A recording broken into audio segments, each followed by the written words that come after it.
بسم الله الرحمن الرحيم. اقرأ باسم ربك الذي خلق خلق الإنسان من علق اقرأ وربك الأكرم الذي علم بالقلم علم الإنسان ما لم يعلم كلا إن الإنسان ليطغى أن رآه استغنى إن إلى ربك الرجعى أرأيت الذي ينهى عبدا إذا صلى أرأيت إن كان على الهدى أو أمر بالتقوى أرأيت إن كذب وتولى ألم يعلم بأن الله يرى كلا لئن لم ينته لنسفعا بالناصية ناصية كاذبة خاطئة فليدع ناديه سندع الزبانية كلا لا تطعه واسجد واقترب. Bismillahirrahmanirrahim. Assalamualaikum warahmatullahi wabarakatuh. Alhamdulillah wa syukurillah wa la hawla wa la quwata illa billah. Asyhadu an la ilaha illallah wahdahu la syarika lahu wa asyhadu anna Muhammadan abduhu wa rasuluh. Allahumma shalli wa sallim ala Muhammadin wa ala alihi wa ashabihi wa mawalah. Subhanaka la ilma lana illa ma 'allamtana innaka antal alimul hakim. Allahumma anfa'na bima 'allamtana wa 'allimna ma yanfa'una wa zidna ilma. Allahumma inna nas'aluka ilman nafi'an wa rizqan thayyiban wa amalan mutaqabbalan. Ikhwani wa akhwati billah, rahimani wa rahimakumullah jami'an. Alhamdulillah, puji syukur kita panjatkan kepada Allah Subhanahu wa taala. Salawat dan salam kepada nabinya Muhammad sallallahu alaihi wasallam, keluarganya, para sahabatnya, dan siapa saja yang mengikutinya hingga yaumul qiyamah. Ikhwani wa akhwati billah, hari ini kalau memang belum ada pertanyaan dan diskusi kita melanjutkan apa yang kita diskusikan pada 2 pekan yang lalu, maka kita akan coba masuk pada kesempatan hari ini pada Kitabul Buyu'. Kitab Al-Buyu'. Al-Buyu' jam'u minal bai', yaitu kitab tentang jual beli. Ya, al-buyu' itu bentuk jamak, bentuk plural dari kata al-bai'u. Nah, jual beli ini yang kita kenal di dalam keseharian kita adalah sesuatu yang masyru'. Masyru' itu artinya adalah disyariatkan di dalam Islam. Jadi transaksi jual beli yang kita lakukan dalam keseharian kita adalah sesuatu yang memang disyariatkan dan tertuang di dalam Al-Quran dan hadis Nabi Sallallahu Alaihi Wasallam. Maka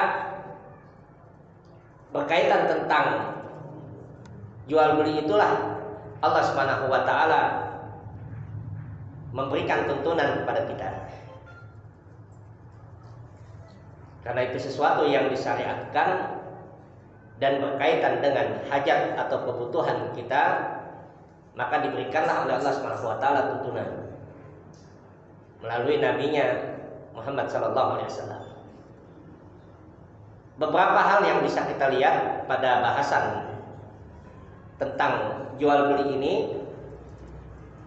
sengaja malam ini saya membawakan kitabnya kecil ini, Minhajul Muslim.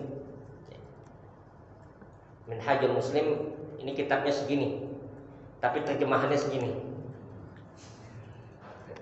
Jadi kitab aslinya kecil, tetapi terjemahannya setebal inilah terjemahannya dalam bahasa Indonesia.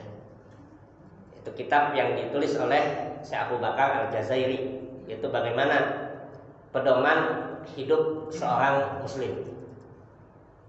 Nah, kitab buyuk ini atau kitab jual beli ini dimasukkan oleh banyak para ulama di dalam kitab tentang muamalah. Jadi kalau kita melihat dalam syariat, kandungan dari syariat Islam itu pertama adalah akidah, tauhid atau keimanan. Itu yang pokok, yang menjadi usuluddin, yaitu pokok di dalam permasalahan agama, dasar atau fondasi di dalam permasalahan agama. Itu yang disebut dengan usuluddin.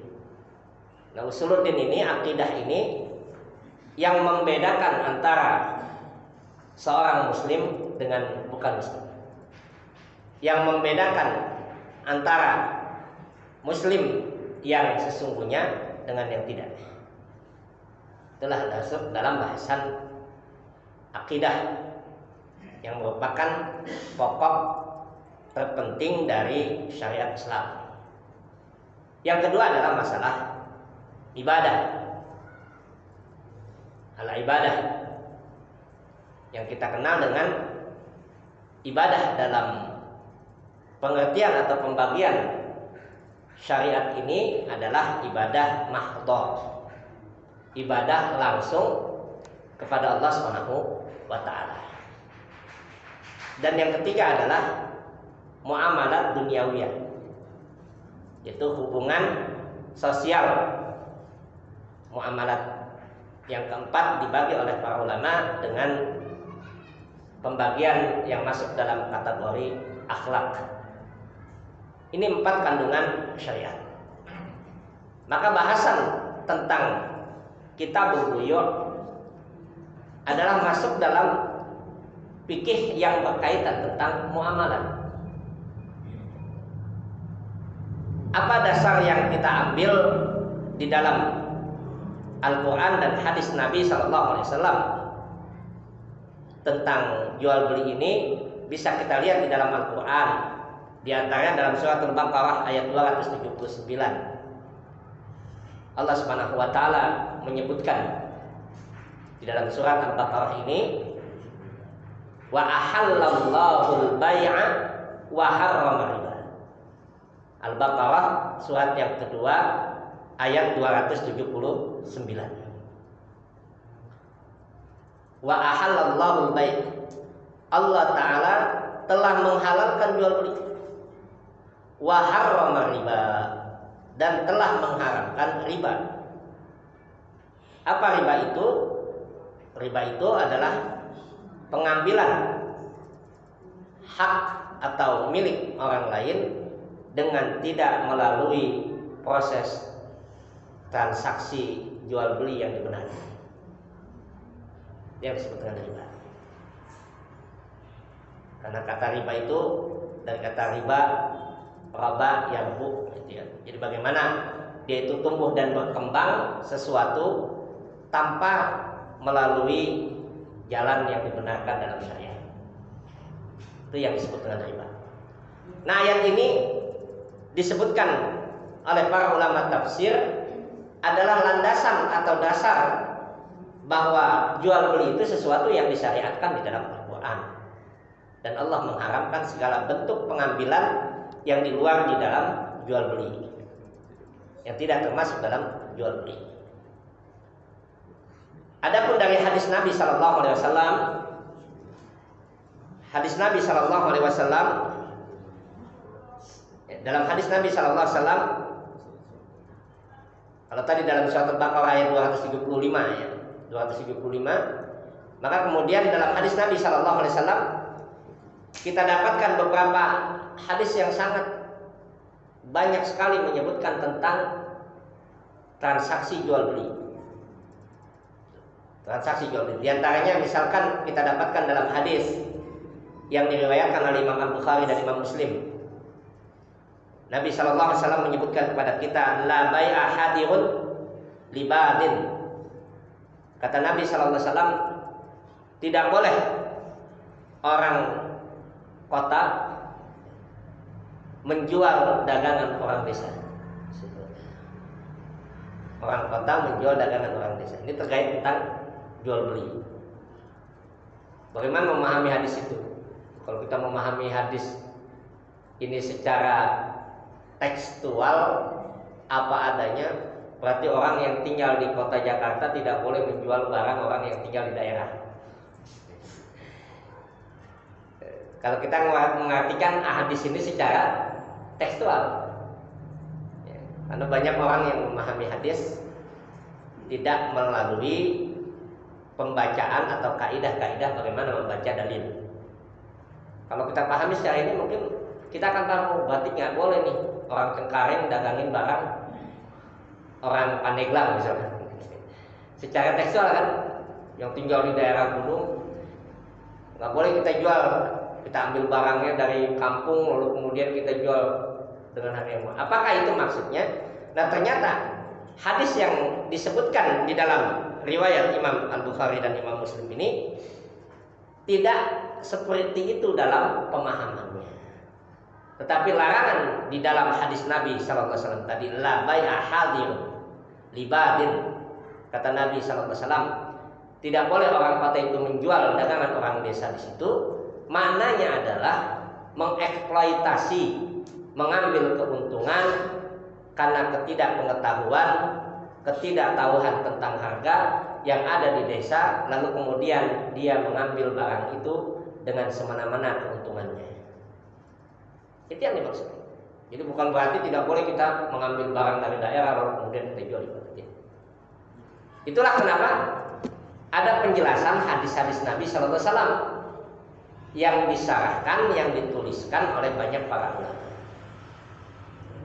Maka kalau kita melihat misalkan kitab hadis Imam Al-Bukhari, ya, ada kitab hadis Imam Al-Bukhari misalkan, ada syarahnya, ada penjelasannya yang ditulis oleh ulama yang lain. Di antaranya Imam Ibnu Hajar Al-Asqalani, dia menulis kitab Fathul Bari, yaitu penjelasan kitab hadis Imam Al-Bukhari.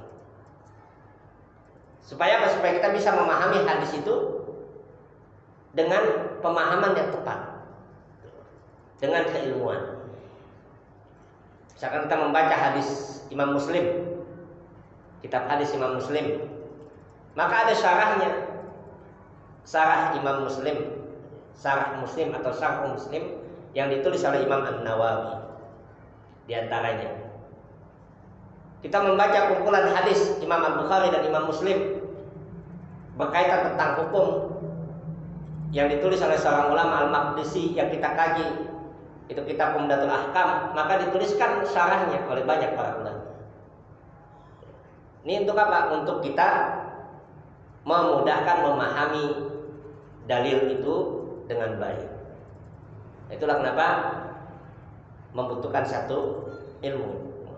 Nah, itu hadis Nabi sallallahu alaihi wasallam di antara hadis yang menyebutkan kepada kita tentang transaksi jual beli. Hadis yang lain misalkan kita dapati pula Nabi sallallahu alaihi wasallam menyebutkan kepada kita di dalam hadisnya, al-bai'ani bil khiyari ma lam yatafarraqa. Ini hadis Nabi sallallahu alaihi wasallam yang kita dapatkan dalam riwayat muttafaqun alaih juga. Muttafaqun alaih yang disepakati oleh kedua imam, yaitu Imam Al-Bukhari dan Imam Muslim. Maka kalau ada istilah muttafaqun alaih, itu artinya hadis itu disepakati adanya oleh kedua imam. Muttafaq itu artinya sepakat. Siapa imam itu? Imam Al-Bukhari dan Imam Muslim. Maka hadis itu disepakati oleh kedua imam tadi sehingga dituliskan dalam kitab-kitab mereka. Yaitu Imam Al-Bukhari menuliskannya dan Imam Muslim juga menuliskan hadis tersebut. Maka itu yang disebut dengan muttafaqun alaih. Apa yang disampaikan dalam hadis ini oleh Nabi sallallahu alaihi wasallam, al-bai'ani, kata Nabi sallallahu alaihi wasallam, dua orang yang bertransaksi jual beli, al-bai'ani bil khiyari, memiliki hak untuk memilih dalam jual beli bil khiyar malam yatafarraqa, selama mereka belum berpisah. Jadi kalau belum berpisah, belum putus, boleh terjadi tawar menawar, boleh terjadi setuju atau tidak, boleh terjadi syarat yang dibenarkan di dalam transaksi jual beli, selama dia belum berpisah. Karena kalau dia berpisah nanti, kenapa Nabi Shallallahu Alaihi Wasallam menyebutkan malam yatafarraqa, selama belum dia berpisah? Karena setelah dia berpisah berarti transaksi itu sudah diputuskan, apakah jadi atau tidak.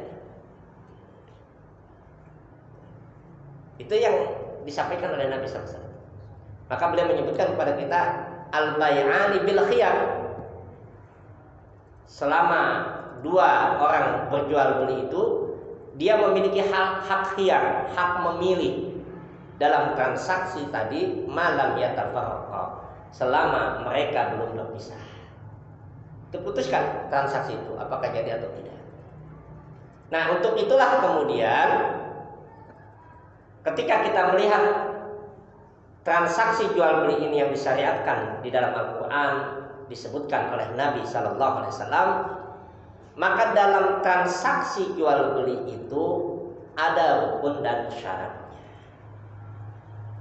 Jadi ada rukun dan syarat. Kita pernah membahas apa sih yang dimaksudkan dengan rukun, apa sih yang dimaksudkan dengan syarat. Bahwa yang dimaksudkan dengan rukun itu, kata ar-ruknu itu adalah syai'ul ladzi yaqwi. Dalam definisinya itu yang dimaksudkan dengan rukun itu satu bagian yang terkuat dari sesuatu. Itu rukun. Jadi kalau ada istilah rukun tetangga, Pak RT itu, nah Pak RT ini kan ada misalkan, atau Pak RW misalkan, rukun warga. Maka artinya bagian yang terkuat dari warga itulah yang ditunjuk sebagai rukun. Itulah yang disebut dengan rukun, yang masuk ke dalam bahasa Indonesia kalimat rukun. Nah, rukun itu bagian yang terkuat dari sesuatu. Ketika kita bicara tentang iman, maka rukun iman itu adalah bagian yang terkuat dari iman itu sendiri. Kita bicara tentang rukun Islam, maka bagian yang terkuat dari Islam. Walaupun Islam itu bukan hanya 5 gitu kan. Semua syariat Islam sangat banyak, tapi bagian yang terkuatnya 5 hal tadi. Ketika kita bicara tentang rukun iman, maka bagian yang terkuatnya itu adalah 6 hal yang disebutkan dalam hadis Nabi Sallallahu Alaihi Wasallam. Nah, ini yang disebut dengan rukun. Begitu pula dalam jual beli, ada rukun dalam bayat tadi, dalam buyu'at tadi, dalam jual beli tadi. Ada rukunnya. Adapun syarat, yang dimaksudkan dengan syarat itu syai'un, sesuatu yang ada yang tidak termasuk dalam bagian tersebut, tetapi menentukan bagian tersebut. Maka dia adanya di luar. Saya berikan contoh misalkan untuk memudahkan memahami syarat sholat apa? Wudhu.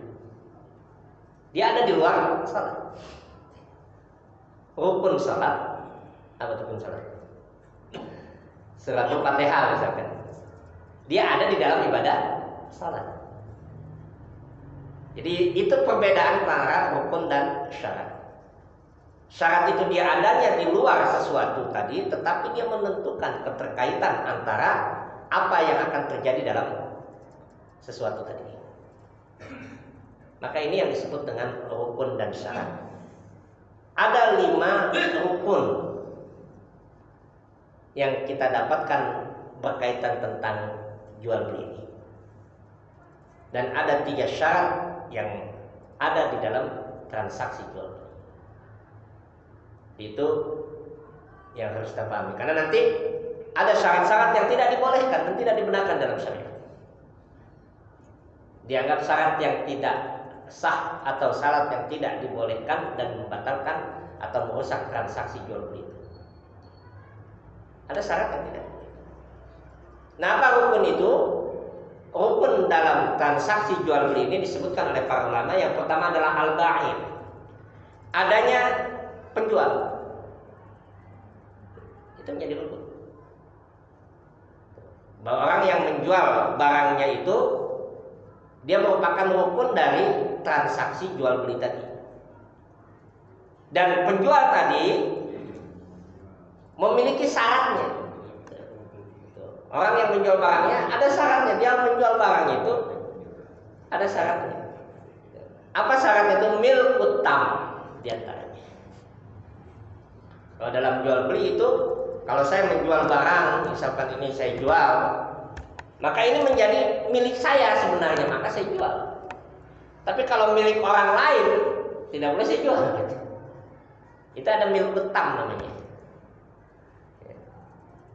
Kecuali kalau kita memang menjualkan, hak menjualkan barang orang lain sebagai perantara, atau yang kemarin kita diskusikan sebagai tim SAR. Jadi dia menjualkan barang orang lain dengan seizin penjual, tapi dia memiliki haknya. Penjual itu dia memiliki haknya yang harus diwakilkan oleh orang yang menjualkan barang itu. Itu yang berkaitan dengan jual beli. Maka ada milik tam, yaitu milkut tam, yaitu milik sempurna terhadap barang yang dijualnya. Atau kalau bukan milik dia, dia menjualkan barang dengan izin orang yang memilikinya. Ada izin orang. Boleh dia menjualkan barang orang lain, tapi ada izinnya. Kalau sekarang misalkan dalam transaksi modern kita kenal ada istilah reseller. Mungkin Bapak yang sekarang di masa PPKM ini banyak ya, Bu, di antara dampak positif ya, saya katakan dampak positif itu adanya penguatan ekonomi kita. Dalam kesulitan itu Allah berikan kemudahan, Allah berikan jalan keluar, dan Allah berikan kita untuk mengembangkan usaha sendiri. Maka banyak orang yang berdagang di saat-saat ini. Di saat-saat sekarang ini sangat banyak orang yang berdagang, sekalipun pangsa pasarnya tetap tidak berubah, tapi banyak orang yang berdagang karena memang kondisi yang tidak menentu pada saat itu. Nah ini reseller, misalkan dia menjualkan barang orang, bukan barang dia. Kalaupun itu bukan milkut tam dia, bukan milik penuh dari orang yang menjual tadi, tetapi dia telah mendapatkan izin untuk menjualkan. Contoh lain misalkan transaksi seseorang yang membuka sistem franchise ya. Misalkan dia menjual dengan produk tertentu ya, apakah itu kebab dan sebagainya dengan franchise. Bukan milik dia, tapi dia milik orang yang dia jualkan. Dia bekerja sama dengan orang yang memilikinya. Ini bentuk-bentuk transaksi yang terjadi di zaman sekarang. Apa syaratnya tadi? Syaratnya bahwa orang yang menjualkan dalam rukun jual beli itu adalah dia memiliki barang itu secara penuh. Yang kedua, yang menjadi syarat di dalam transaksi jual beli itu, yang menjadi rukun dalam transaksi jual beli itu adalah al-mushtari. Al-mushtari itu artinya pembeli. Ada yang menjual, ada yang membeli. Ada yang membeli. Maka terjadilah transaksi jual beli tadi. Dan pembeli tadi sama, dia memiliki syarat juga, bahwa orang yang membeli barang itu termasuk orang yang diperbolehkan untuk menggunakan hartanya. Jadi orang dia bisa menggunakan, dan bukan orang yang bodoh, yang tidak paham. Maka tidak boleh kita menjual barang kita kepada orang yang nggak tahu apa barang itu. Ya. Orang yang disebut dalam istilah fikih itu sufaha. Dia tidak tahu apa kegunaan barang itu, atau orang itu anak kecil, sabi yang tidak paham bahwa barang itu apa. Kegunaannya itu apa? Bagaimana tentang barang itu? Produk itu dia tidak mengenalnya. Itu tidak dibolehkan. Maka banyak para ulama terdahulu itu tidak menganggap sah jual beli yang dilakukan kepada anak kecil. Kalau anak kecil itu tidak tahu. Atau orang yang katakan yang memiliki kadar nalar akal yang rendah misalkan. Dia jual, dia beli. Dia punya harta, kemudian kita tawarkan, kita jual barang kita ke dia. Padahal dia tidak tahu apa barang itu, karena dia punya uang, ya sudah dia beli saja.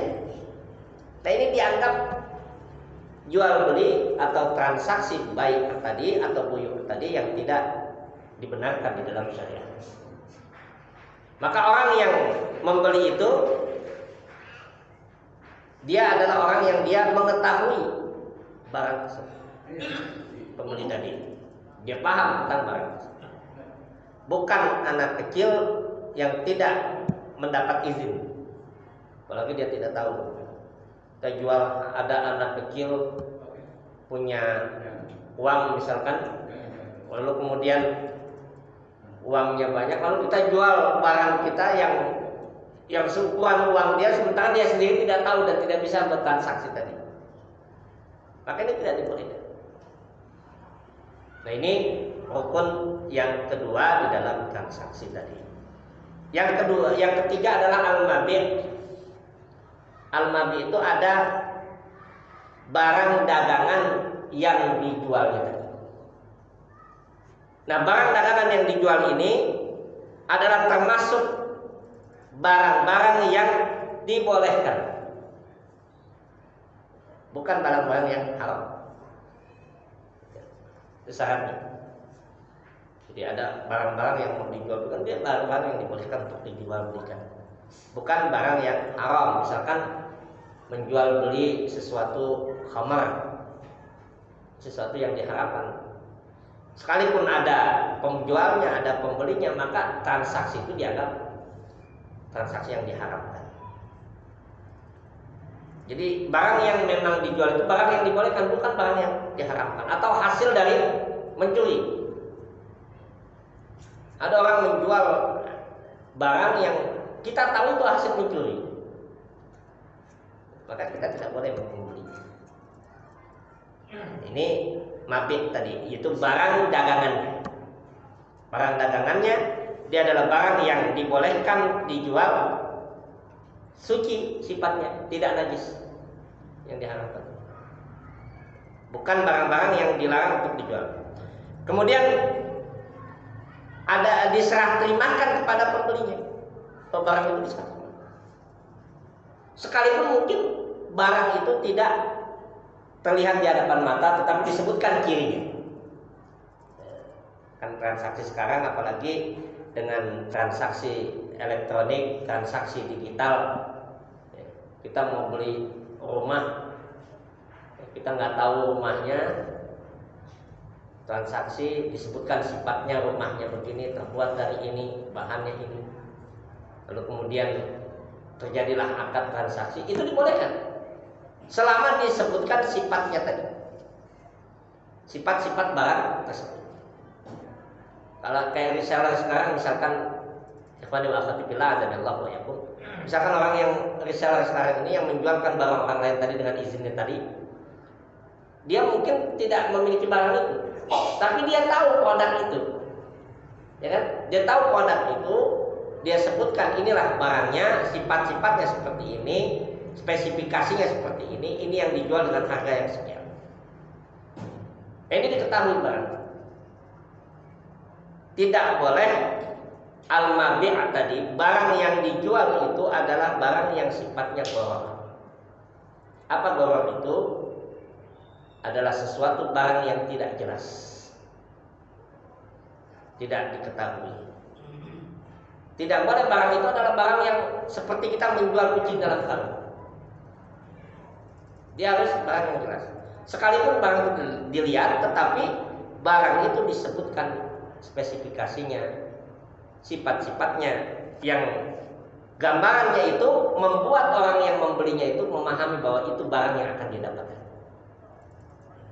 Itu yang harus dilakukan dalam transaksi tadi. Kemudian yang keempat, adanya yang disebut oleh para ulama sighat al-aqad. Adanya sighat akad. Akad itu apa? Artinya kalimat ijab dan qabul. Kalimat transaksi itu harus ada. Saya beli, saya menjual, saya terima, itu benar. Nah, sikap atau kalimat yang bersifat transaksi ini dalam konteks sekarang ini sudah dipahami walaupun hanya dengan bentuk harganya misalnya. Kita kalau datang ke mall misalkan ya, atau ke supermarket, tidak saya sebutkan supermarketnya, kita kan nggak pernah transaksi tawar menawar, langsung kita lihat harganya, kita pilih, kan? Nah ini kemudian sampai ke kasir kita bayar.